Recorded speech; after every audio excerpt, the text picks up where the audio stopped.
चलिए बच्चों इधर ध्यान दो, बोर्ड पे आपको 3 सवाल दिख रहे हैं। 12/4, 12 का 1/4, 12 का 25%। फिर से समझिए, 12/4, 12 का 1/4, 12 का 25%।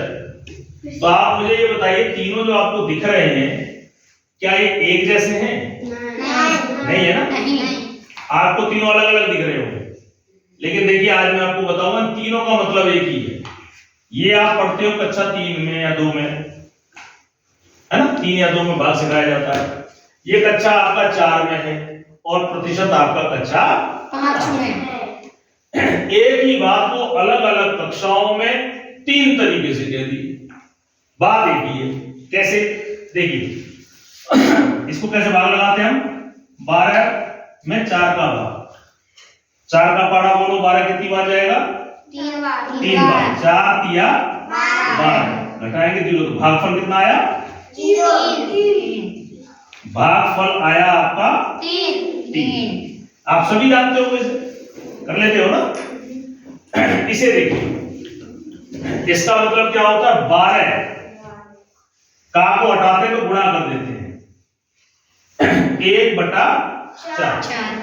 12 को 1 से गुणा करेंगे तो 12/4। फिर क्या करते हैं? इसको काटते हैं, 4 एकम 4, 4 दिया 12। उत्तर कितना आया? 3। यहां कितना उत्तर आया? 3। इसको समझिए, 12 का मतलब क्या होता है? अभी बताया था, गुणा। 25 और प्रतिशत जो है ना, प्रतिशत, इसको जब भी हटाते हैं तो नीचे 100 लगाते हैं। 100 इसलिए लगाते हैं कि जो हमारा प्रतिशत का कॉन्सेप्ट है वो 100 से तुलना करके निकाला जाता है। किससे? 100 से। अब देखिए यहाँ पे 25 का पारा जानते हो या 5 का? 25 का पारा याद है तुम्हें? 25 एकम 25 चौक 100, 25 चौक 100 कितना आया? 12/4। फिर देखो ये 4 के पारे से कट रहा है, 4 एकम 4, 4 दिया, उत्तर कितना आया? 3। उत्तर कितना आया? 3। उत्तर कितना आया? 3। यानी ये तीनों कैसे हैं? अब नीचे देख के बताओ कैसे हैं ये? पहले तो कह रहे थे तुम एक जैसे नहीं है। ऊपर देख के क्या लग रहा है?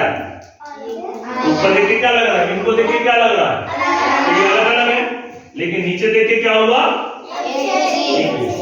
यानी कि गणित के अंदर भाग और का और प्रतिशत, इन तीनों में कहीं ना कहीं संबंध है। अब देखो इसी चीज को प्रैक्टिकल से मैं करके बताता हूं, इनसे करके बताता हूं। देखो इनका मतलब क्या है? 12 तो ये 12 है। देखो गिनो,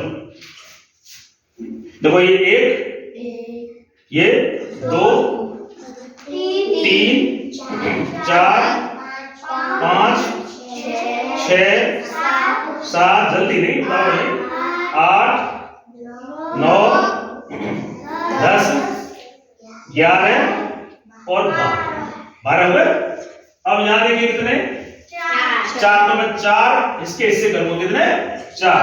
देखो 1, 2, 3 और 4, समझा ना? 4 करूंगा। अब ये सारे जितने हैं ना, ये जितने भी हैं वो इन चारों में बांटता रहूंगा, बराबर बराबर बांटूंगा। 1, 2, 3 और 4। फिर मैं बराबर बांटूंगा, 1, 2, 3 और 4। अब मैं इसमें से कोई सा भी एक हिस्सा ले लूंगा। मान लीजिए ये ले लिया, कितना है? गिनो। 3। ये 3 कैसे आए समझना ना?